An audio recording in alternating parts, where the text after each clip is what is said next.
Hello everyone, welcome to Mastura IAS. आज हम जो पढ़ेंगे वो 6 क्लास के एनसीईआरटी पढ़ेंगे, शुरू करने वाले हैं। तो जिसमें हम चैप्टर पढ़ेंगे 1, 2, 3, 4, 5, 6, 7। इन चैप्टरों को हम कवर करेंगे, मतलब कंप्लीट इसको ज्योग्राफी को हम पढ़ने वाले हैं। 6 क्लास के एनसीईआरटी ज्योग्राफी को कंप्लीट पढ़ने वाले हैं, जिसमें कि पहला चैप्टर है सौरमंडल में पृथ्वी। तो चलिए शुरू करते हैं। इसमें हम पहले जो पूर्णिमा मतलब कुछ शब्दों की वो जो है अर्थ समझेंगे। पूर्णिमा क्या होता है? जो पूरा चंद्रमा 1 महीने में एक बार दिखाई देता है, ठीक है। और जब चंद्रमा पूरा हो जाता है तो उसी रात को पूर्णिमा कह देते हैं। जब चंद्रमा पूरा हो जाता है उसी को पूर्णिमा कह देते हैं। अमावस्या क्या होता है कि जब चंद्रमा जो है हमें 15 दिन हमें दिखाई देता है और 15 दिन हमें दिखाई नहीं देता है। जब हमें दिखाई नहीं देता फिर जब दिखाई देता है तो उसी की रात को अमावस्या हम कह देते हैं। उसी की पहली रात को अमावस्या कह देते हैं। अब हम देखेंगे खगोलीय पिंड के बारे में। तो खगोलीय पिंड जब हम आसमान की तरफ देखते हैं तो हमें बहुत सारे जो है तारे और चंद्रमा ये सब हमें दिखाई देते हैं। इन्हीं को जो है खगोलीय पिंड कह देते हैं, ठीक है। हमें इसमें सूरज भी दिखाई देता है, ठीक है। हमें इसमें सूरज भी जब दिखाई देता है तो उसके जब सूरज होता है, सूरज के पास हमें क्या क्या मिलता है? सूरज से हमें जो मिलता है, सूर्य का प्रकाश मिलता है। सूर्य जो हमें जो है मतलब प्रकाश देती है और ऊष्मा देती है, मतलब हीट देती है। और ये जो है जो मतलब ये सूर्य जो है ये बहुत ही अधिक मात्रा में जो ऊष्मा है बहुत ज़्यादा उत्सर्जित करती है। और सूर्य भी एक जो है तारा माना जाता है। अब इसमें देखेंगे हम नक्षत्र मंडल के बारे में देखें। जब हम आसमान की तरफ देखते हैं, जब रात हो जाती है, जब हम आसमान की तरफ देखें तो हमें तारे दिखाई देते हैं। छोटे बड़े तारे दिखाई हमें देते हैं। तो इन्हीं आकृतियों को इन्हीं को जो है नक्षत्र मंडल कहते हैं। और ये जो है अर्सा मेजर बिग बेयर भी एक प्रकार का नक्षत्र मंडल है। अब हम बात करेंगे ध्रुव तारा की। ध्रुव तारा क्या होता है? तो जब पुराने लोग होते हैं, बड़े बूढ़े जो लोग हैं, मतलब पुराने जो लोग हैं, वो क्या करते थे जब दिशा का पता करना होता था। पहले तो मोबाइल वगैरह कुछ नहीं होता था, तो जब वो तारों की सहायता से करते थे, ध्रुव तारे की सहायता। ध्रुव तारा जो एक जगह पर स्थित होता है, ध्रुव तारा जो होता है एक जगह पर स्थित होता है, तो उसकी सहायता से जो वो अपने जो है पता करते थे कि कौन सी दिशा में है वो। अब हम बात करेंगे ग्रह की। ग्रह क्या होते हैं? ग्रह जो है कुछ खगोलीय पिंडों के पास जो अपना प्रकाश एवं ऊर्जा नहीं होती है, वो तारों से प्रकाशित होते हैं। और इन्हीं को जो है ग्रह कहा जाता है। जैसे कि हमारी पृथ्वी है, हमारा एग्जाम्पल दिया गया है पृथ्वी। अब हम बात करेंगे सौरमंडल की। सौरमंडल होता क्या है? चैप्टर में दिया गया है सौरमंडल पृथ्वी, तो हम इसमें बात करेंगे सौरमंडल क्या होता है। सौरमंडल जो है ये 8 ग्रह, उपग्रह और ये कुछ खगोलीय पिंडों जैसे कि क्षुद्र ग्रह वगैरह, उल्का पिंड, ये सब मिलकर जो है सौरमंडल का निर्माण करते हैं। जैसे कि हम सौर परिवार का नाम भी दे देते हैं, ठीक है। जिसका जो मुख्य होता है, जो मेन होता है, वो होता है सूर्य होता है। अब हम सूर्य के बारे में बात करें तो सूर्य जो होता है वो केंद्र में स्थित होता है। और इसका जो आकार है बहुत ही बड़ा होता है और गर्म गैसों से बना होता है। और इसका ये बहुत ही गर्म गैसों से बना होता है। और इसकी जो ऊष्मा हम तेज़ महसूस नहीं करते हैं, क्योंकि इतनी तेज़ महसूस नहीं करते हैं क्योंकि हमारी जो सुरक्षा करती है वो ओजोन परत करती है, जिस वजह से हम जो मतलब जो गर्म मतलब ऊष्मा आती, हानिकारक जो ऊष्मा आती है, हम ये हमारी रक्षा करते हैं हानिकारक ऊष्मा से, ओजोन परत। और पृथ्वी से लगभग जो सूरज है वो 15 किलोमीटर जो है दूर माना जाता है। अब हम बात करेंगे इसमें डायग्राम में जो सूरज का जो किरण है, मतलब ग्रह हैं, इनका जो क्रम देखेंगे तो इसका जो मेन माना जा रहा है वो माना जा रहा है सूर्य, ठीक है। सूर्य सबसे बड़ा मतलब माना जाता है सबसे ज़्यादा शक्ति वाली। तो ये जो क्योंकि बीच में केंद्र है, मतलब बीच में है पहले सूर्य, फिर है बुध, शुक्र, पृथ्वी, मंगल, बृहस्पति, शनि, अरुण, वरुण, ठीक है। अब हम ये देख रहे हैं, ठीक है, ये देख रहे हैं आप, ये देख रहे होंगे ये क्या है? ये क्या है? क्षुद्र ग्रह है, जो कि छोटे छोटे पिंडों से मिलकर बना होता है। ये भी इसी तरीके से चक्कर लगाते हैं सूर्य के चारों ओर। ये सारे जो हैं ग्रह सूर्य के चारों ओर चक्कर लगाते हैं। ठीक है। इनका जो है अपने अपना कार्यकाल होता है चक्कर लगाने का, जिसमें कि हमारी जो पृथ्वी है, पृथ्वी की बात करें तो 365 दिन में जो है चक्कर लगाती है सूर्य का। अपने अक्ष पर जो घूमती है वो घूमती है 24 घंटे में। आइए हम ग्रहों की बात करें तो जैसे कि हमने देखा था कि सौरमंडल में 8 ग्रह हैं और सूर्य के अनुसार इसे बुध, शुक्र, पृथ्वी, मंगल, बृहस्पति, अरुण, वरुण। ठीक है। अब हम बात करेंगे एक-एक कर को देखेंगे कि किस तरह के चक्कर आते हैं। बुध की बात करें तो ये जो है सूरज सबसे नज़दीक है। ये जो बुध है ये सूर्य के सबसे नज़दीक है और ये अपनी कक्षा में सूर्य के चारों चक्कर लगाने में लगभग 28 दिन का समय लगता है और अपने अक्ष पर जो घूमता है वो घूमता है 59 दिन का जो है समय इसको लगता है। अब हम बात करें शुक्र की, तो ये पृथ्वी के दूसरे नंबर पर है और इसको जो घूमने में मतलब सूर्य के चारों घूमने 255 दिन और अपने अक्ष पर 243 दिन लगते हैं और इसको जो है पृथ्वी का जुड़वा ग्रह माना जाता है क्योंकि इसकी आकृति जो है बराबर है। अब हम पृथ्वी की बात करें, हमारी जो पृथ्वी इसके बारे में, तो ये तीसरा नंबर पर आती है क्योंकि ये जो है 365 दिन में अपना सूर्य के चारों ओर चक्कर लगाती है और अपने अक्ष पर जो घूमती है वो घूमती है 24 घंटे में घूम जाती है, मतलब कि एक दिन का इसको समय लगता है। और चंद्रमा की यहाँ पर जो संख्या है वो 1 है। और हम बात करें कि ये जो मतलब आकार में ये जो है जो पृथ्वी हमारी वो आकार में 5वां ग्रह मानी जाती है और ये ध्रुवों से ये जो हमारी पृथ्वी है, ठीक है, ये ध्रुवों से जो है थोड़ी चपटी होती है। यहाँ से थोड़ी चपटी होती है और बीच में से का जो भाग है उभरा हुआ होता है, हमें देखने को मिलता है। और यहाँ पर पृथ्वी पर बहुत अच्छा पानी मतलब अधिक मात्रा में पानी पाया जाता है, जिसमें कि हमें नीला ग्रह उसको कहा जाता है पृथ्वी को। अब बात करेंगे हम मंगल की, तो मंगल जो होता है ये अपने अक्ष पर 667 दिन में घूमता है और मतलब सूर्य का चारों जो चक्कर आता है 687 दिन में लगाता है और अपने अक्ष पर जो घूमता है वो एक दिन में मतलब एक दिन का समय लगता है इसको भी। और उसके चंद्रमा की संख्या जो है उपग्रह जो है वो 1 है। और बृहस्पति की बात करें तो ये अपने सूर्य के सूर्य के अक्ष पर चारों ओर जो चक्कर लगाता है, जिससे सूर्य चारों ओर जो चक्कर लगाता है वो 11 साल 11 महीने और लगभग 12 साल में लगाता है और अपने अक्ष पर जो घूमता है वो घूमता है 9 घंटे 56 मिनट में घूमता है। अपने अक्ष पर जो घूमता है 9 घंटे 56 मिनट में घूमता है। ठीक है।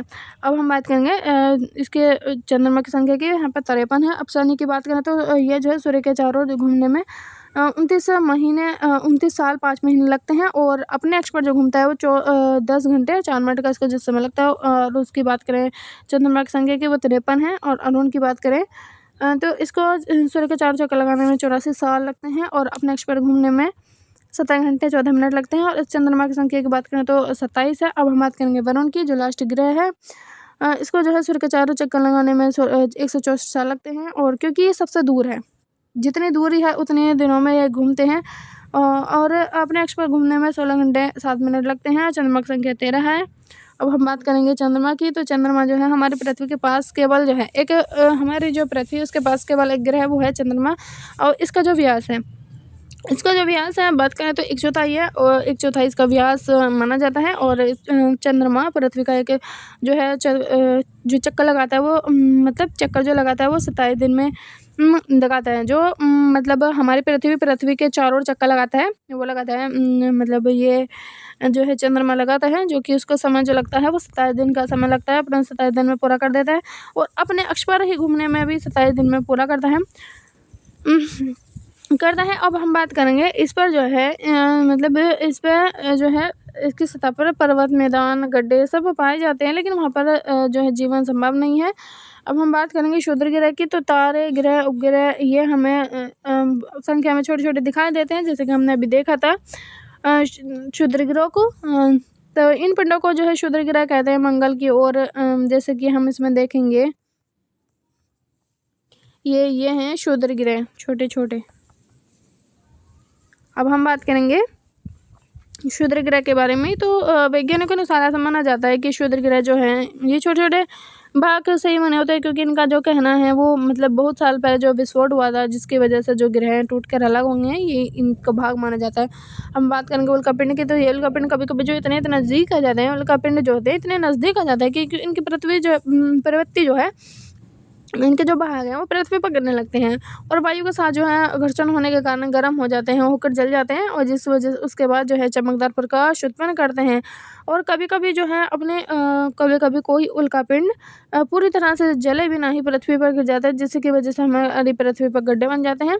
हम बात करेंगे कि सूर्य के चारों ओर चक्कर लगाने वाले पत्थरों के छोटे छोटे टुकड़ों को जो है उल्कापिंड कहते हैं। अब हम बात करेंगे आकाशगंगा की। आकाशगंगा जो होती है लाखों तारों के समूह से आकाशगंगा का निर्माण होता है और बहुत सारी आकाशगंगा मिलकर ब्रह्मांड का निर्माण करती है। तो हमारा जो चैप्टर है वो यहाँ पर फिनिश होता है। अब हम सेकंड चैप्टर की बात करेंगे। सेकंड चैप्टर है हमारा ग्लोब, अक्षांश और देशांतर के बारे में समझेंगे। अक्षांश के होते हैं, ग्लोब के होते हैं, देशांतर के होते हैं, इसके बारे में हम समझेंगे। पहले हम बात करेंगे ग्लोब के बारे में। ग्लोब जो होते हैं, जिसे चित्र देख रहे हैं, ये ग्लोब है, हमारी पृथ्वी है, ठीक है। ये जो हमारी पृथ्वी है और ये एक स्टैंड है। रियल में कोई स्टैंड नहीं है, इसको मतलब 6.5 डिग्री पर झुकाने के लिए इसको जो है मतलब इतना वो मतलब इसका जो है स्टैंड बनाया गया है।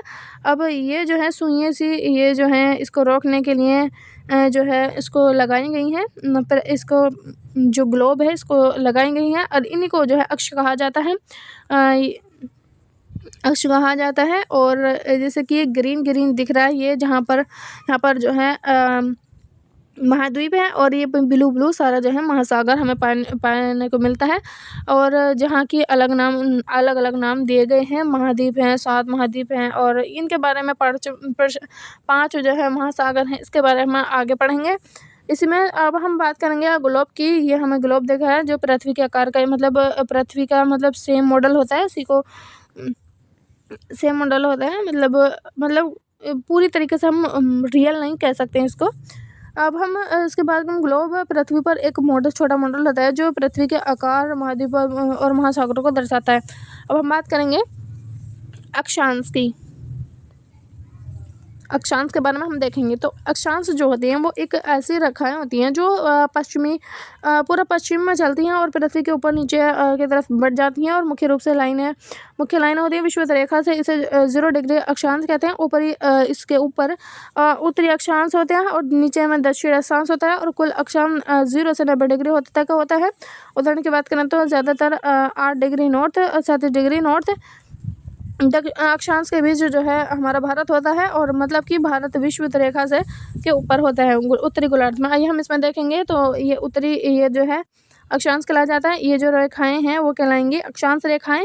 ये जो है अक्षांश रेखाएं कहलाएंगी। अब हम बात करेंगे जो हमारा यहाँ पर बात चल रही थी कि हमारा जो भारत है वो 8 डिग्री नॉर्थ और 37 डिग्री नॉर्थ के बीच है। आइए हम इसको देखेंगे। जो हमारा भारत है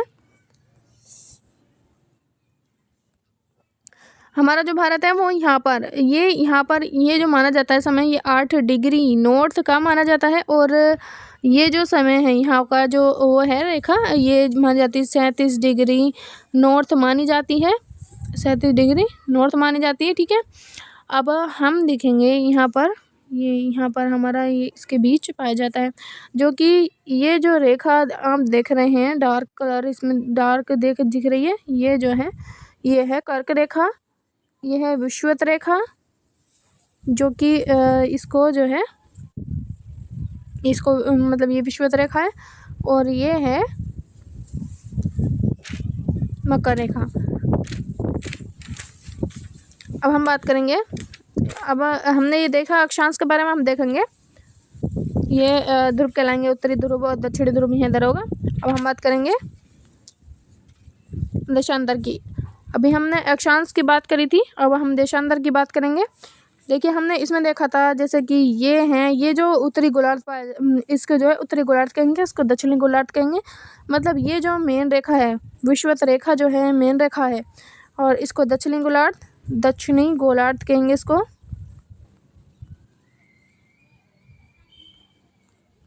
इसको उत्तरी गोलार्ध कहेंगे, ठीक है। ये सारा उत्तरी गोलार्ध है, दक्षिणी गोलार्ध है। अब हम बात करेंगे देशांतर की। ये पृथ्वी की लंबी लाइनें होती हैं और ये जो लाइनें हैं उत्तर दक्षिण चलती हैं और ये जो है ये पृथ्वी पर बाएं से दाएं बढ़ती हैं, मतलब पूरब से पश्चिम बढ़ती हैं। अब इसमें देखेंगे यही जो है ये देशांतर, ये मतलब ये सबसे मुख्य लाइन होती है ग्रीनविच रेखा। जीरो डिग्री देशांतर कहलाती है और इसे न्यूजीलैंड से मतलब इसे जो है इंग्लैंड से गुजरती है। इसके दाएं में जो है पूर्वी देशांतर है, उसके बाएं में पश्चिमी देशांतर है। कुल मिलाकर हम कहें तो 0 डिग्री से 180 डिग्री तक होती है। और उदाहरण की बात करें तो दिल्ली का देशांतर लगभग 77 डिग्री ईस्ट है। दिल्ली का जो है 77 डिग्री ईस्ट है। और मतलब कि हमारा जो दिल्ली है, दिल्ली जो ग्रीनविच है 17 डिग्री, हम उसको कह सकते हैं जो 77 डिग्री जो ईस्ट है उसको हम कह सकते हैं 77 डिग्री जो पूरब में है उसको हम ऐसे कह सकते हैं। देखिए हम इसमें देखेंगे तो ये जो लाइनें हैं ये कहलाएंगी देशांतर, ये क्या रेखा कहलाएंगी देशांतर रेखाएं। ये उत्तरी ध्रुव है, नीचे दक्षिणी ध्रुव है। अब हम देखेंगे इसके बारे में तो रेखाएं जो होती हैं बहुत सारी होती हैं, जिसमें कि हम महत्वपूर्ण रेखाओं को देखेंगे, जिसमें कि जो है उत्तरी ध्रुव है, ये उत्तरी ध्रुव है और आर्कटिक सर्कल है, कर्क रेखा है, विषुवत रेखा है, मकर रेखा है, अंटार्कटिक सर्कल है और जैसे दक्षिण ध्रुव है। अब इसके बारे में देखें तो उत्तरी ध्रुव के बारे में देखें तो ये 90 डिग्री नॉर्थ पर है। ऊपर वाला जो 90 डिग्री है उसको जो कहेंगे वो 90 डिग्री है, नॉर्थ में है। और इसको हम ये क्यों महत्वपूर्ण है, यहाँ पर जो है पृथ्वी का सबसे ऊपरी बिंदु 6 महीने यहाँ होता है और 6 महीने यहाँ पर दिन होता है और 6 महीने यहाँ पर रात होती है। आर्कटिक सर्कल की बात करें तो 66.5 डिग्री नॉर्थ पर होता है। और ये क्यों महत्वपूर्ण होता है, क्योंकि यहाँ से ऊपर 24 घंटे का दिन होता है और 24 घंटे की रात होती है।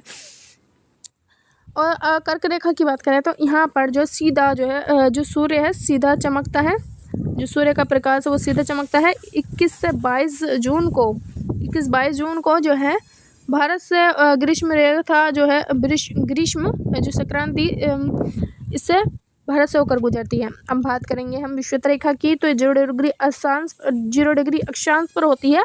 और पृथ्वी का बीच का जो हिस्सा है दिन और रात हमेशा बराबर रहती है, 12 घंटे रात 12 घंटे दिन यहाँ पर रहता है मतलब विषुवत रेखा में। अब हम बात करेंगे मकर रेखा की। मकर रेखा में सीधा सूरज जो है सीधा यहाँ पर चमकता है मकर रेखा पर भी। और 21 और 22 दिसंबर को शीत होता है मतलब ठंड पड़ती है। और यहाँ बात करेंगे आर्कटिक सर्कल की, इसको हम कह सकते हैं मतलब ये जहाँ पर बराबर होता है। और यहाँ पर जो है यहाँ पर 21-22 जून को जो है भारत से होकर गुजरती है ग्रीष्म ऋतु जो होती है मतलब ग्रीष्म। और यहाँ पर ठंड पड़ती है 21-22 दिसंबर को, यहाँ पर और यहाँ पे भी यहाँ पर ठंड पड़ती है। और यहाँ का टाइम मतलब यहाँ का जो है जो जलवायु लगभग सेम मानी जाती है और यहाँ की जलवायु सेम मानी जाती है। और यहाँ की जो जलवायु सेम मानी जाती है, यहाँ पर बराबर होते हैं, बराबर दिन और बराबर रात होती है। जिसमें कि जो उत्तरी ध्रुव है यहाँ पर बहुत ज़्यादा ठंड पड़ती है, यहाँ पर भी बहुत ज़्यादा ठंड पड़ती है, यहाँ पर बर्फ़ की परतें जम जाती हैं। अब हम बात करेंगे दक्षिण ध्रुव की तो दक्षिण ध्रुव 90 डिग्री साउथ में होता है, साउथ पोल कहते हैं इसको। और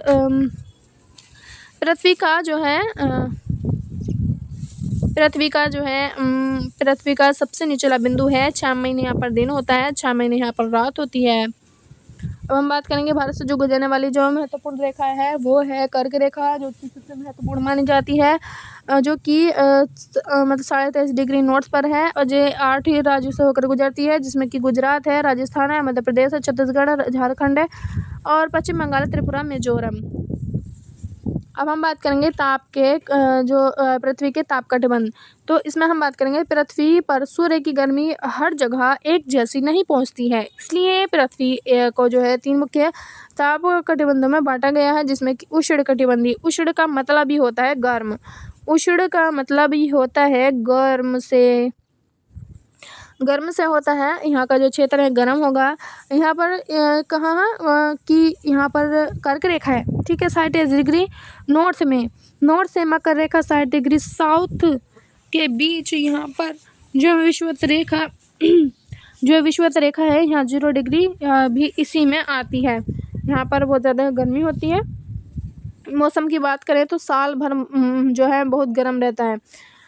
उदाहरण की बात करें तो भारत का ज़्यादातर हिस्सा, श्रीलंका, इंडोनेशिया, ब्राज़ील का अमेज़न जंगल, ये इसका उदाहरण माना जाएगा। और आसान भाषा में अगर हम समझें तो यहाँ सूरज की जो किरणें हैं सीधी पड़ती हैं, इसलिए सबसे ज़्यादा तेज़ गर्मी यहाँ पर होती है। सीधी उसकी सूर्य की किरणें यहाँ पर वहाँ पर पड़ती हैं, कहाँ पर? 23.5 डिग्री नॉर्थ में और 23.5 डिग्री साउथ में। अब हम बात करेंगे शीतोष्ण कटिबंध की, तो यहाँ पर ना तो ज़्यादा गर्मी पड़ती है और ना ही ज़्यादा ठंड पड़ती है, दो हिस्सों में बटी हुई है।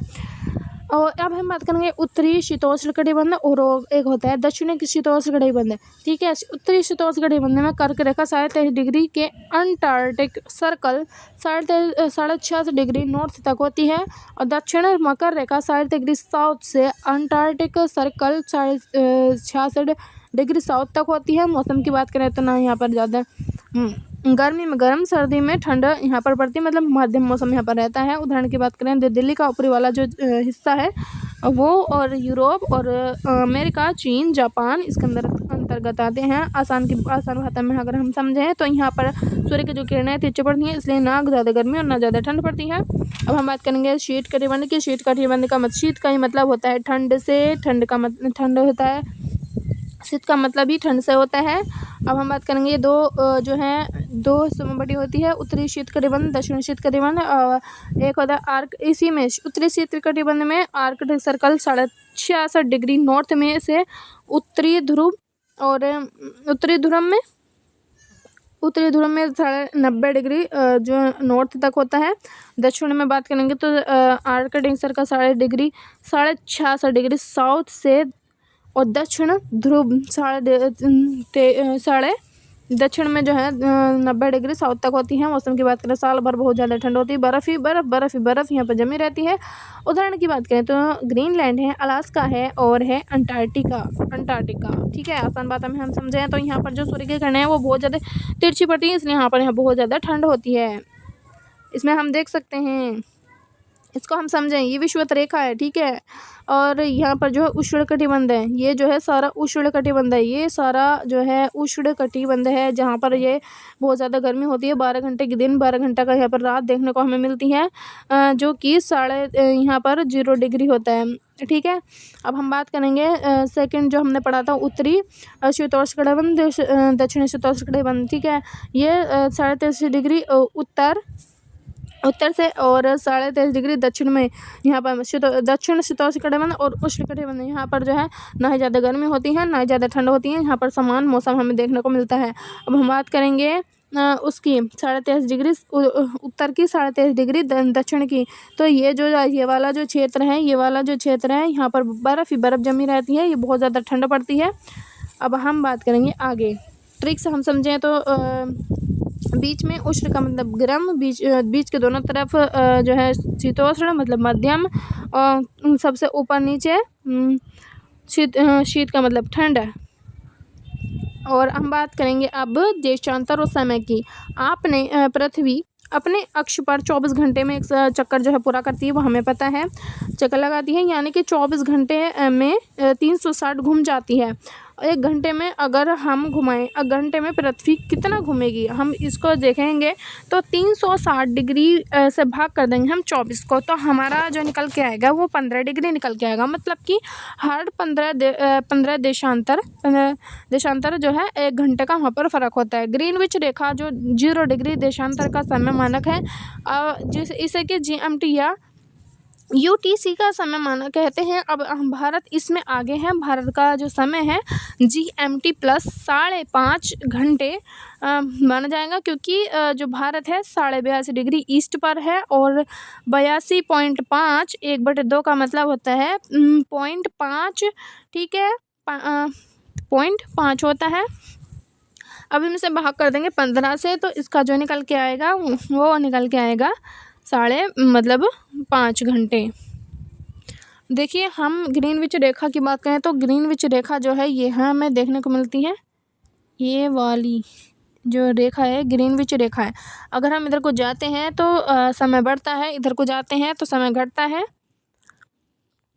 ठीक है, अब हम बात करेंगे, हाँ, अगर हम आसान भाषा में उदाहरण में समझें, आसान उदाहरण में, तो लंदन ग्रीनविच में सुबह के अगर 10 बजे हैं तो दिल्ली में 10 प्लस 5:30 हम कह सकते हैं दोपहर के, मतलब 3:30 बजे होंगे दिल्ली में।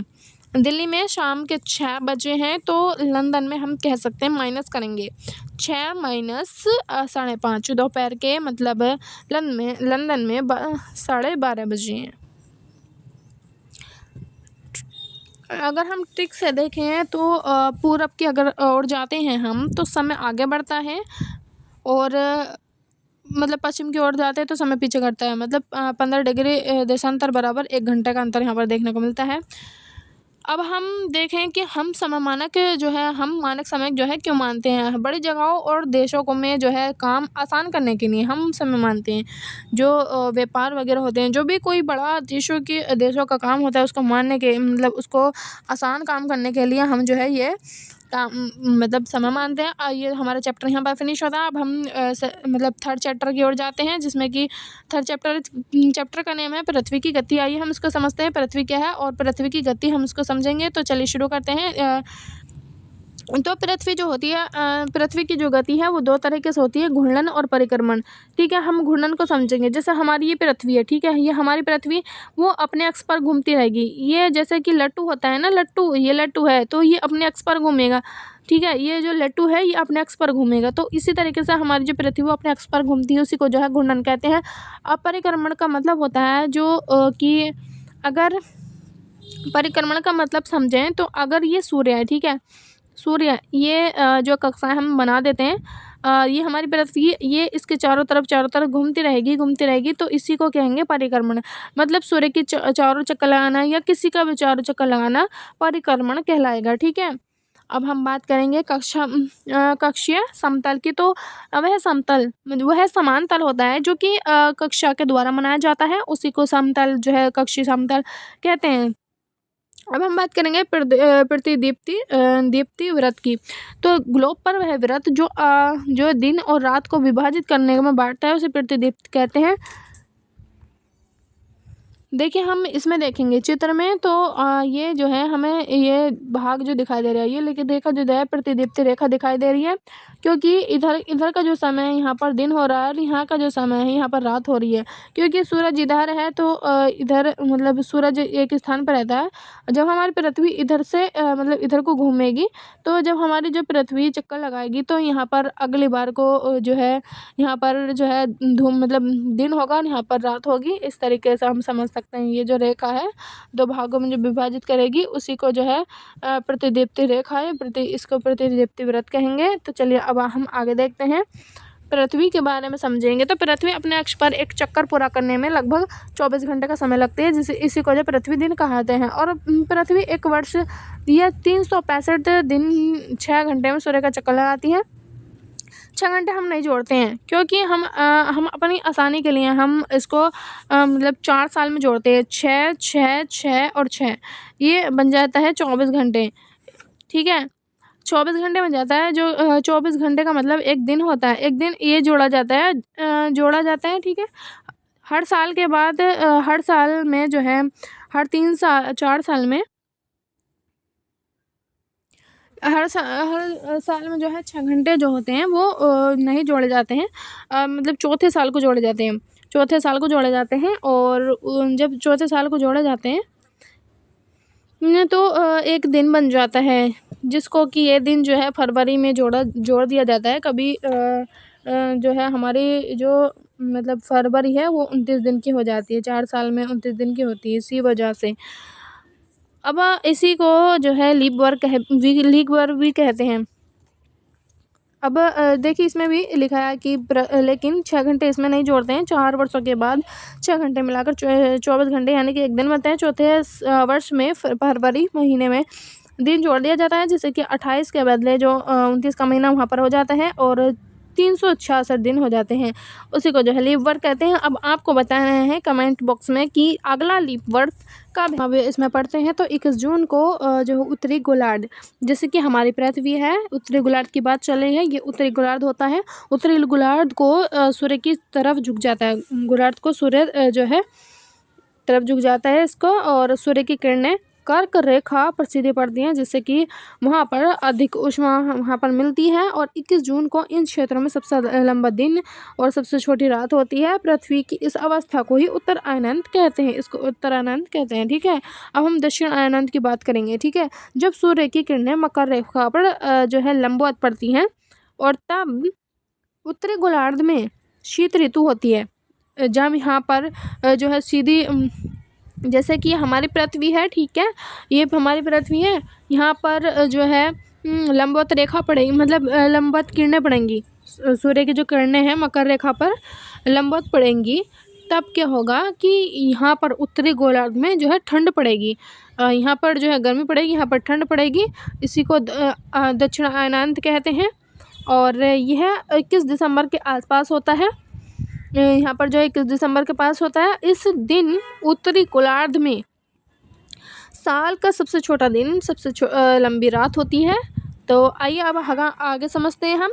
तो 21 और 22 दिसंबर को इसको जो है सूर्य की किरणें विषुवत रेखा पर सीधी पड़ती हैं। इस समय कोई भी ध्रुव सूर्य की तरफ नहीं झुका होता है और इसलिए पूरी इस पृथ्वी पर जो है रात दिन होते हैं, इसी को विषुव कहा जाता है। और 23 दिसंबर को जो है उत्तरी गोलार्ध में शरद ऋतु होती है और दक्षिणी गोलार्ध में वसंत ऋतु होती है। और इस 21 मार्च को जो है 21 मार्च को जैसे इसके विपरीत उल्टी होती है, जब जो है कि उत्तरी गोलार्ध में वसंत ऋतु तथा दक्षिण गोलार्ध में शरद ऋतु होती है। तो इसी तरह से जो है पृथ्वी के घूर्णन और परिक्रमण के कारण दिन रात होते रहते हैं। ये बदलाव यहाँ पर देखने मिलता है, ऋतुएं देखने मिलती है। तो ये हमारा ये जो चैप्टर हमारे यहाँ पर फिनिश होता है। अगला चैप्टर हम शुरू करते हैं, जिसमें कि चैप्टर का नेम है चैप्टर है 4। चैप्टर का नेम है पृथ्वी के प्रमुख परिमंडल। आइए हम इसको शुरू करते हैं। तो इसमें हम पहले समझेंगे भूमंडल क्या होता है। भूमंडल वो होता है कि पृथ्वी के ठोस पदार्थ, मतलब ठोस जो होता है भाग होता है भूपर्पटी। जैसे कि हमारी ये जो पृथ्वी है, ये ऊपर वाला जो भाग है, ये जो ऊपर वाला जो पृथ्वी है, इस पर जो है महाद्वीप होते हैं। ठीक है, महाद्वीप होते हैं। महाद्वीप के जो है ऊपर वाला जो भाग होता है, इसी को भूमंडल कहते हैं। और ये जो भूपर्पटी, ठीक है, इसमें जो है जीवों के लिए कुछ पोषक तत्व पाए जाते हैं। पृथ्वी की सतह को 2 मुख्य भागों में बांटा गया है और इसमें बड़े स्थल भूभाग को महाद्वीप के नाम से और बड़े जलाशयों को महासागरीय बेसिन के नाम से जाना जाता है। और पृथ्वी के सभी महासागरीय आपस में जो है एक दूसरे से जुड़े होते हैं। महासागर जो होते हैं एक दूसरे से जुड़े होते हैं। अब हम महाद्वीप के बारे में बात करेंगे। महाद्वीप जो होते हैं 7 होते हैं: एशिया, अफ्रीका, उत्तरी अमेरिका, दक्षिण अमेरिका, अंटार्कटिका, यूरोप, ऑस्ट्रेलिया। आइए हम इसको विस्तार से जानेंगे। तो ये इस डायग्राम में हम इसमें देखेंगे। तो डायग्राम में हम देखें तो पहले हम देखेंगे एशिया। एशिया जो है विश्व का जो क्षेत्रफल की दृष्टि से भी सबसे बड़ा जो है माना जाता है, सबसे बड़ा महाद्वीप माना जाता है। देखिए आप इसमें देख सकते हैं, जिसमें कि हमारा भारत भी आता है इसी के अंदर। ये जो है इसके बारे में हम इसके आगे जानेंगे। तो हाँ, ठीक है, ये जो है सबसे बड़ा माना जाता है एशिया। फिर है अफ्रीका। अफ्रीका जो है ये वाला जो है यहाँ पर है। एकमात्र अफ्रीका ही एक ऐसा वो है, मतलब ऐसा महाद्वीप है जिसमें कि तीनों वो होकर गुजरती हैं, तीनों रेखाएं होकर गुजरती हैं, जिसमें कि जो है कर्क रेखा है और दक्षिण कर्क रेखा, विषुवत रेखा और यह है मकर रेखा। तीनों रेखाएं होकर एकमात्र ही एक ऐसा देश है जिसमें कि तीनों रेखा होकर गुजरती हैं। इसमें सबसे बड़ी नदी भी इसमें नील नदी होती है, वो निकलती है इसमें सबसे बड़ी नदी। अब हम बात करेंगे उत्तरी अमेरिका की। उत्तरी अमेरिका जो है ये है, जो कि तीसरा माना जाता है। इसमें जो है उत्तरी अमेरिका के बारे में हम जानेंगे। तो उत्तरी अमेरिका जो होता है, फिर उत्तरी अमेरिका हम देखेंगे आगे देखेंगे, और दक्षिण अमेरिका भी हम आगे देखेंगे, जानेंगे इसके बारे में। फिर आता है हमारा क्या आता है यूरोप। यूरोप जो होता है ये यहाँ पर देख सकते हैं, ये इससे मिला हुआ है, एक यूराल पर्वत है, इसकी जो है इससे अलग करता है इसको, जो है यूरोप को एशिया से यूराल पर्वत से ये अलग होता है। और ऑस्ट्रेलिया की बात करें, ऑस्ट्रेलिया सबसे छोटा महाद्वीप है और यहाँ पर ये हमें देखने को मिलता है हिंद महासागर से इतनी दूरी पर यहाँ पर ये हमें देखने को मिलता है। आइए हम इनके बारे में भी जानेंगे। ये हमने इनके बारे में हमने जान लिया है, इनके बारे में हम पढ़ चुके हैं। जैसे कि हम उत्तरी अमेरिका के बारे में बात कर रहे थे और दक्षिण अमेरिका की। उत्तरी अमेरिका जो है एक स्थल संधि से ये दोनों को जो है एक ये जो भाग है, ये एक भाग है, इसको जो है स्थल संधि कहते हैं। और ये स्थल जो है बहुत ज़्यादा संग्रह होता है, दो बड़े स्थल को एक भाग दोनों भागों के एक दूसरे से जोड़ता है, जैसे कि एक ये है और एक ये है, उत्तर अमेरिका और दक्षिण अमेरिका, इनको जो है दोनों को आपस में जोड़ता है। इनके बारे में हम पढ़ चुके हैं। अब हम बात करेंगे, अगर हम इसमें देखें खानों की जो बॉक्स हैं, बॉक्स की सहायता से देखें, अगर हम इसको बॉक्स को गिनते हैं तो ये सबसे बड़ा माना जाएगा एशिया, फिर है अफ्रीका, फिर उत्तरी अमेरिका, फिर दक्षिण अमेरिका, फिर है अंटार्कटिका, फिर यूरोप, फिर है ऑस्ट्रेलिया। हमने इसमें नहीं देखा, इसमें देखेंगे हम अंटार्कटिका यहाँ पर ये एक देश है, मतलब ये एक महाद्वीप है जो कि यहाँ पर बहुत ज़्यादा ठंड पड़ती है, यहाँ पर बर्फ़ की परतें जमी हुई हैं और यहाँ पर जीवन संभव नहीं है। यहाँ पर जो शोध पाए जाते हैं, जिसमें कि भारत के जो शोध हैं वो दो यहाँ पर शोध मिलते हैं, एक है मैत्री है और एक मैत्री शोध है और दूसरा है इसमें भारती। मैत्री और भारती, यहाँ पर दो शोध देखने को हमें मिलते हैं। आइए हम आगे पढ़ते हैं। इन सब को हम पहले पढ़ चुके हैं, जब हमने इसकी वीडियो चैप्टर वाइज बनाई थी तो हम इसको पढ़ चुके हैं। अब हम आगे पढ़ेंगे। अब हम जानेंगे जलमंडल के बारे में। तो जलमंडल जो है यहाँ पर जो है 71% भाग जो जल है वो जो है खारा पानी है। जलमंडल के बारे में जानेंगे तो पृथ्वी का 71% भाग जल से घिरा हुआ है और 29% भाग जो है स्थल से घिरा हुआ है, जो कि इसमें 7 जो महाद्वीप है इसके अंदर आते हैं। 71% इसमें महासागर आते हैं। जो ये होता है जलमंडल में जल की सभी अवस्थाएं बर्फ, जल और जलवाष्प सम्मिलित हैं, जैसे कि महासागर, नदियाँ, झीलें, हिम नदियाँ और भूमिगत जल और वायुमंडल की जलवाष्प, ये सब। और पृथ्वी पर पाए जाने वाले कुल जो जल है उसका 97% जो है अधिक भाग महासागरों में, जो कि खारा पानी है, जो यहाँ पीने योग्य पानी नहीं है। और जो बाकी पानी है, जो बाकी 3% पानी है वो पीने योग्य पानी है। और इसी वजह से जो 97% जो पानी यहाँ पर, मतलब इसी को जो है बहुत ज़्यादा पानी इस 71% भाग पर जो पाया जाता है, इसी को जो है इसी की वजह से जो है भारत को नीला ग्रहण कहा जाता है। देखिए इसमें देख सकते हैं ये 2.5% एलावर जल है, मतलब पीने योग्य पानी है, और सारा जो 97.5% है ये अयोग्य पानी, पीने लवणीय पानी है। अब हम इनके बाद जल के बारे में जानेंगे। महासागर के बारे में, महासागर जो होते हैं ये हमेशा गतिमान रहते हैं, मतलब इनका जो पानी है वो चलता रहता है। और महासागरों की 3 प्रमुख गतियां हैं, तरंगे, ज्वार भाटा और महासागरीय धाराएं। और महासागर जो होते हैं 5 होते हैं, प्रशांत महासागर, अटलांटिक महासागर, हिंद महासागर, दक्षिण महासागर और आर्कटिक महासागर। प्रशांत महासागर के बारे में जानेंगे तो प्रशांत महासागर जो है सबसे बड़ा होता है और इसका जो 1/3 भाग है वो जो है फैला हुआ है, और ये सब हम उसमें पढ़ चुके हैं। अटलांटिक महासागर जो है, अटलांटिक महासागर ऐसे से आकार से जोड़ता है, और जो उत्तरी पश्चिम में उत्तर और दक्षिण अमेरिका है, ये यूरोप में पूर्व में यूरोप और अफ्रीका है इसके अटलांटिक महासागर के। और जो इसकी तटरेखा है बहुत अधिक दंतुर होती है, जो कि प्राकृतिक बंदरगाहों को और पत्तानों के लिए आदर्श स्थान प्रदान करती है। और ये बहुत ज़्यादा व्यस्त महासागर है, इसमें व्यापार होते हैं, इसमें व्यापार बहुत ज़्यादा किए जाते हैं। अब है तीसरा हिंद महासागर, जो कि ये हमारा भारत है, यहाँ पर ये जो है हिंद महासागर हमारा पाया जाता है। इसके बारे में हम जाने तो हिंद का मतलब है हिंदुस्तान के नाम पर इसको रखा गया है, हिंद महासागर। इसका जो है भाग त्रिभुज, इसका जो ये जो महासागर त्रिभुजाकार है, और इसका उत्तर में एशिया महाद्वीप है, और पश्चिम में बात करें तो पश्चिम में अफ्रीका है, इधर की तरफ अफ्रीका है, और इधर की तरफ जो है पूरब में ऑस्ट्रेलिया है, ऑस्ट्रेलिया महाद्वीप है। दक्षिण महासागर की बात करें तो ये अंटार्कटिक महाद्वीप को चारों ओर से घेरता है। इसे अंटार्कटिक महासागर या दक्षिण ध्रुवीय के नाम से जानते हैं। और यह जो है यह महासागर मुख्य रूप से 60 डिग्री दक्षिण अक्षांश से जो है फैला हुआ है। आर्कटिक महासागर की बात करें तो यह उत्तरी अमेरिका और यूरेशिया के उत्तरी तटों से घिरा हुआ है। बेरिंग जल संधि नामक एक संकीर्ण जलमार्ग है द्वारा प्रशांत महासागर से जुड़ा हुआ है। अब हम बात करेंगे वायुमंडल की। वायुमंडल यानी पृथ्वी के चारों ओर जो गैसें पाई जाती हैं, मोटी इसकी चादर होती है गैसों की, और इसे हम हवा कहते हैं। हवा जो होती है वो कई प्रकार से हमें पाई जाती है। एक होती है नाइट्रोजन, जो कि 79% है, जो कि वो है नाइट्रोजन। नाइट्रोजन जो है वो है 78%। ये नाइट्रोजन सबसे ज़्यादा पाई जाती है। दूसरी है ऑक्सीजन, जो कि 23% पाई जाती है। और जो बाकी गैसें हैं वो 1% में आती है, जैसे कार्बन डाइऑक्साइड, ये सारी गैसें उसके अंतर्गत आती हैं।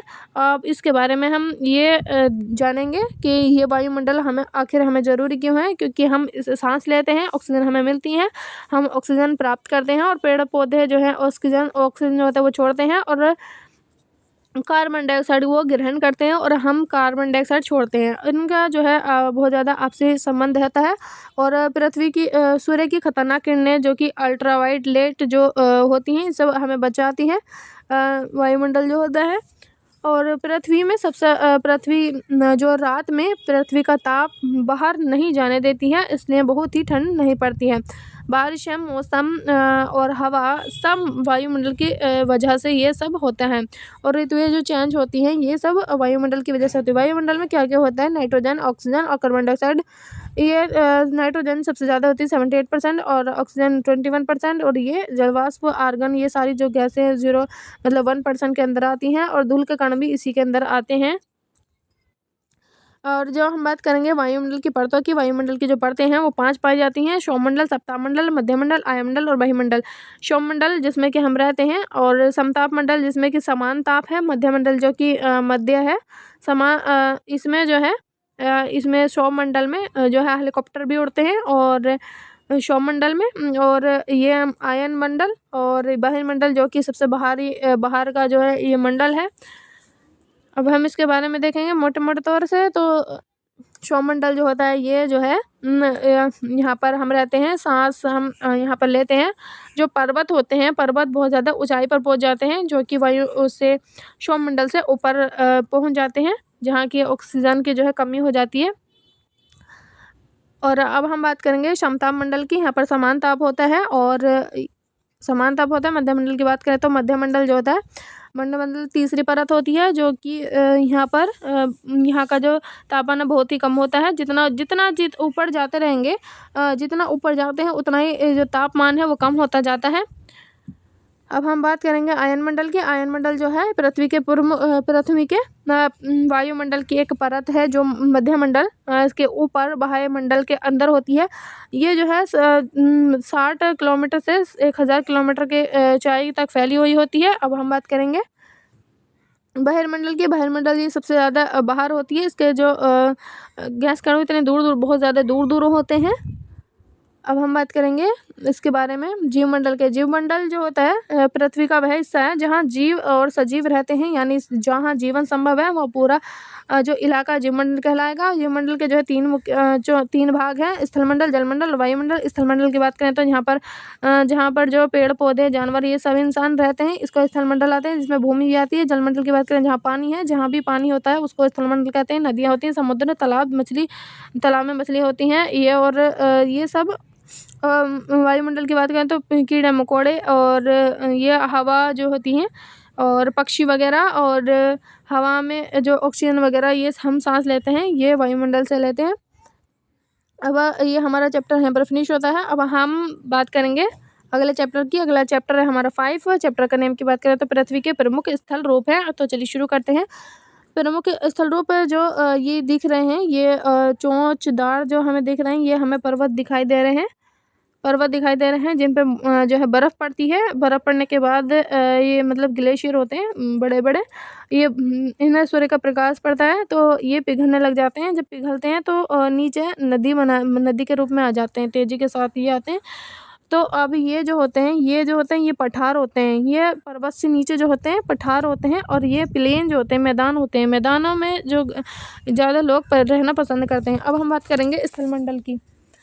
स्थलमंडल जो होता है पृथ्वी का ऊपरी ठोस जो है हम स्थलमंडल कहते हैं ऊपरी ठोस मंडल को जो है जिस पर हम रहते हैं ठोस सतह पर, उसी को जो है स्थलमंडल कहते हैं, जिसमें कि पहाड़, मैदान और पठार ये सब आते हैं इसके अंतर्गत। अब हम देखेंगे पर्वत के बारे में। पर्वत जो होते हैं ऊंचे ऊंचे होते हैं, जैसे कि हिमालय पर्वत है, हिमालय नवीन वलित पर्वत है, अरावली पर्वत है, और ये सारे पर्वत इसके अंतर्गत आते हैं। अब हम बात करेंगे इसमें उदाहरण की, जैसे कि है हिमालय, विंध्या और सतपुड़ा, ये सब इसके अंतर्गत आते हैं। पठार की बात करेंगे तो पठार जो होते हैं वो इस तरीके से पठार होते हैं, लेकिन ये जो है सपाट नहीं होते हैं, ये चारों तरफ से ढालू किनारे होते हैं। उदाहरण की बात करें तो दक्कन का पठार है, छोटा नागपुर पठार है, और मालवा पठार है। विश्व में बात करें तो तिब्बत का पठार और ब्राज़ील का पठार। फ़ायदे बात करें तो इसके फ़ायदे की बात करें तो यहाँ पर पठार में क्या मिलता है, तो यहाँ पर जो है सोना चांदी जो है यहाँ पर हमें देखने को मिलता है। और हम बात करेंगे मैदानों की। मैदान जो होते हैं यहाँ पर जो है खेती बहुत अच्छे तरीके से होती है। यहाँ पर जलोढ़ मिट्टी जो है जमा हो जाती है, वो कैसे होती है, जब नदियाँ जो पानी है वो जब नदियाँ बनती हैं वो अपने साथ मिट्टी लेकर आती हैं। जब मिट्टी लेकर आती हैं तो वो जो मिट्टी होती है वो उपजाऊ बहुत होती है, जलोढ़ मिट्टी होती है वो। यहाँ पर जो है अच्छी खेती होती है मैदानों में। और भारत में जैसे कि गंगा है, ब्रह्मपुत्र है, ये सारी नदियाँ जो हैं अपने साथ मिट्टी लाती हैं और जमा कर देती हैं, जिसमें कि बहुत ज़्यादा अच्छे तरीके से जो है जो खेती होती है वो होती है। विश्व में बात करें तो अमेजन बेसिन और मिसिसिपी मैदान होते हैं। इससे फ़ायदा बहुत अच्छी खेती होती है यहाँ पर। तुलना करें पर्वत पठार मैदान की, तो यहाँ पर पर्वतों में ये उसकी ऊंचाई बहुत ज़्यादा होती है, पठार की बहुत मतलब मध्यम रहती है, ना ही कम ना ज़्यादा। मैदान जो होते हैं वो इसकी जो है ना के बराबर यहाँ पर होती है।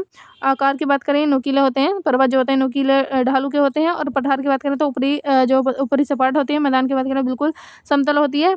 उदाहरण में बात करें तो जैसे कि नुकीला, जैसे कि हिमालय है, एवरेस्ट है, माउंट एवरेस्ट। और उपयोग की बात करें तो खनिज है और पर्यटन, जल स्रोत, और इसकी पठार में दक्कन पठार और तिब्बत, और इसमें खनिज और जल, ये खेती, इसका जो है फ़ायदा होता है, यहाँ पर खेती वगैरह होती है।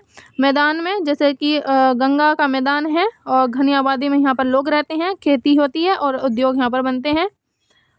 अब बात करेंगे स्थूल रूप कैसे बनते हैं। स्थूल रूप की जो है मुख्य दो शक्तियाँ होती है, एक आंतरिक होती है, एक बाहरी होती है। एक जो पृथ्वी के अंदर है, पृथ्वी के अंदर जो प्लेट होती है वो टकराने से जो है पर्वत बनते हैं, जो कि अभी भी बढ़ रही हैं, जो अभी भी जो टकरा रही हैं, अभी भी जो पर्वत है बढ़ रहे हैं। बाहरी शक्ति की बात करें तो जो हवा, पानी, ये जो सारे मैदानी बर्फ़, नदियाँ चट्टानों को काटते हुए चट्टानों को काटती हैं और घिसती हैं। अब मनुष्य और स्थल रूप की बात करें तो मनुष्य मैदान में सबसे ज़्यादा लोग रहते हैं, और यहाँ पर खेती और घर बनाना सबसे आसान होता है। और पर्वतों में कम लोग रहते हैं, क्योंकि पर्यटक बांध खनन के लिए जाने जाते हैं। पठारों में खनिज निकलने के लिए खदानें बनती हैं। यह हमारा चैप्टर यहाँ पर फिनिश होता है। अब हम अगले चैप्टर की बात करें तो 6 चैप्टर है। चैप्टर का नेम है हमारा देश और भारत, हमारा देश भारत, इसके बारे में पढ़ेंगे। तो चलिए शुरू करते हैं। इसमें हमारा जो भारत कहाँ स्थित है, ये जो हम विश्व में देखें, ये विश्व का मानचित्र है, ठीक है। विश्व में ये जो हमारा भारत है ये हम देखने को मिलता है। इसमें हम देखें जूम करके तो हमारा भारत कुछ इस प्रकार दिखाई देता है। और भारत एशिया महाद्वीप के दक्षिण भाग में है, और ये जो है कर्क रेखा, ये यहाँ पर कर्क रेखा एक रेखा गुजरती है, कर्क रेखा 23.5 डिग्री पर यहाँ पर गुजरती है। अब हम बात करेंगे आगे भारत के कुछ पड़ोसी देश हैं, जैसे कि ये हमारा ये भारत है, इसके पड़ोसी देशों की हम बात करेंगे जिसकी सीमा इससे मिलती है, जो कि है पाकिस्तान, अफगानिस्तान, चीन, नेपाल, भूटान, बांग्लादेश, म्यांमार। इसमें देखें तो जैसे कि पाकिस्तान, अफगानिस्तान, चीन, नेपाल, भूटान, बांग्लादेश, म्यांमार, ये हम इसकी सीमा इनसे मिलती है, पड़ोसी देश हैं। अब हम बात करेंगे भारत के राजनीतिक एवं प्रशासन खंड की। तो हमारा जो भारत है, भारत में 28 राज्य, 8 केंद्र शासित प्रदेश है, एक राष्ट्रीय राजधानी है दिल्ली है।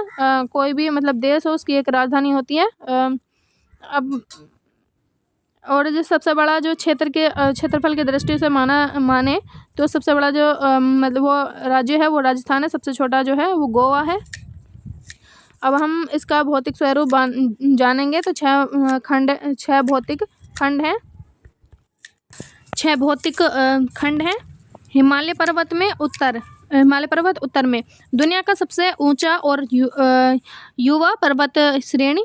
3 समांतर श्रेणियां हैं जिसमें कि हिमाद्री, हिमाचल, शिवालिक। उदाहरण में माउंट एवरेस्ट नेपाल में लेकिन हिमालय का हिस्सा है। ये जो नेपाल में है लेकिन ये हिमालय का हिस्सा है माउंट एवरेस्ट। अब हम इनको देखेंगे हिमाद्री, हिमाचल और शिवालिक। इसको हम देखेंगे मानचित्र में। ये वाला जो है ये है हिमाद्री, ये वाला जो भाग है हिमाद्री है, ये है हिमाचल, और नीचे वाला जो भाग होता है ये होता है शिवालिक। अब हम बात करेंगे इसमें जो उत्तरी मैदान है। पहली बात करी हमने हिमालय के बारे में, हम बात करेंगे उत्तरी मैदान के बारे में। उत्तरी मैदान में गंगा, ब्रह्मपुत्र, सतलज आदि सारी नदियाँ जो होती हैं उपजाऊ मैदान जो है बनाती हैं, कृषि के लिए बहुत अच्छा होता है। जैसे कि पंजाब, हरियाणा, उत्तर प्रदेश, इसमें अच्छी कृषि होती है। और बात करेंगे इसकी प्रायद्वीपीय पठार की। प्रायद्वीपीय पठार ये जो है प्रायद्वीपीय पठार माना जाता है और बहुत पुराना पठार खनिजों से भरपूर है, और जो कि अरावली, पश्चिम में अरावली पर्वत है, राजस्थान में है। पूरब में पूर्वी घाट और पश्चिम में पश्चिमी घाट, और उदाहरण है दक्कन का जो पठार है, दक्कन का पठार। अब हम आगे देखेंगे भारतीय मरुस्थल के बारे में। भारतीय मरुस्थल में राजस्थान में थार मरुस्थल है, यहाँ पर कम बारिश होती है। रेतीले जो टीले होते हैं, उदाहरण के लिए जैसलमेर है, जैसलमेर वाला जो क्षेत्र है। अब हम इसमें देखेंगे तटीय मैदान जैसे कि पूर्वी तट और पश्चिमी तट। ये है, ये जो है ये पश्चिमी तट है और ये है पूर्वी तट, और ये डेल्टा बनाते हैं, ठीक है। उदाहरण ओडिशा जो कि कोणार्क कहते हैं, ओडिशा पूर्वी तट, और गोवा में पश्चिमी तट। ओडिशा है और ओडिशा में है पूर्वी तट और गोवा है पश्चिमी तट। द्वीप समूह की बात करें, पहले हम चित्र में देखते हैं द्वीप समूह को।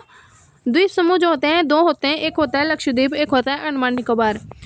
ये जो दिख रहे हैं हम पूरब में हम देख रहे हैं दक्षिण पूरब में ये लक्षद्वीप, ये है अंडमान निकोबार, जो कि हमें इस तरीके से दिखाई देता है। जूम करके देखते हैं जो कि यहाँ पर 10 डिग्री चैनल से इसको अलग करता है दोनों को।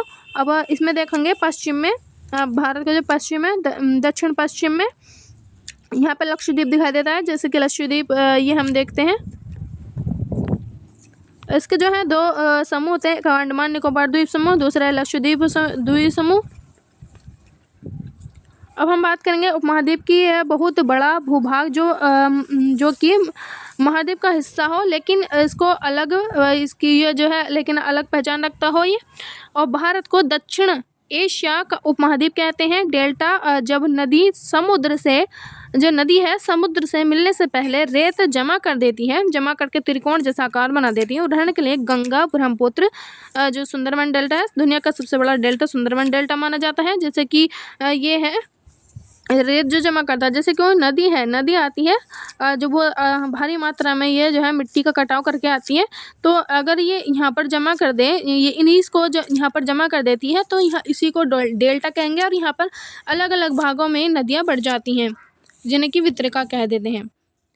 ये थी हमारा चैप्टर, यहाँ पर फिनिश होता है। अगला चैप्टर हम देखते हैं। तो चैप्टर का नेम है, चैप्टर है 7, चैप्टर का नेम है भारत, जलवायु, वनस्पति और वन्य प्राणी। इसको हम जानेंगे। तो इस अध्याय में हम क्या पढ़ने वाले हैं कि भारत के मौसम, जलवायु, उस मौसम के कारण उगने वाले पेड़ पौधे, मतलब वनस्पति, और जंगलों में रहने वाले जानवर, वन्य प्राणी के बारे में ये जो है चैप्टर, ये अध्याय में बताता है। तो देखते हैं भारत की जलवायु किसी जगह का जो है लंबे समय तक का जो औसत मौसम है उसको जलवायु कहते हैं। जैसे ऋतुएं हैं, ऋतुएं हैं, शीत ऋतु है, ग्रीष्म ऋतु है, दक्षिण पश्चिम मानसून ऋतु है, वर्षा के लौटने का जो है मौसम, या उत्तर पूर्वी मानसून इसको कहेंगे। शीत ऋतु कब होती है? दिसंबर और फरवरी में। जो इसकी भाषा देखें, छोटी सी परिभाषा है, बहुत ही ठंड यहाँ पर जो है दिसंबर और फरवरी में बहुत ही ठंड होती है और साफ मौसम होता है। और उत्तर भारत में बहुत ठंड पड़ती है। जो उत्तर भारत है उसमें बहुत ज़्यादा ठंड पड़ती है। आसान उदाहरण देखें, दिल्ली में सुबह कोहरा और ठिठुरन लोग जो है स्वेटर ठिठुरने से जो है लोग स्वेटर जर्सी जो है पहनते हैं। अब हम बात करेंगे इसमें ग्रीष्म ऋतु की। ग्रीष्म ऋतु जो होती है मार्च से मई तक होती है। यहाँ पर जो है बहुत ज़्यादा गर्मी होती है। तापमान यहाँ का जो है 45 से 48 डिग्री सेल्सियस तक यहाँ पर चला जाता है। राजस्थान में उदाहरण देखें तो राजस्थान में दिन में बाहर निकलना बहुत ज़्यादा मुश्किल होता है, क्योंकि वहाँ पर जो है लू चलती है। अब देखेंगे दक्षिण पश्चिम मानसून ऋतु जो कि जून से सितंबर तक होती है।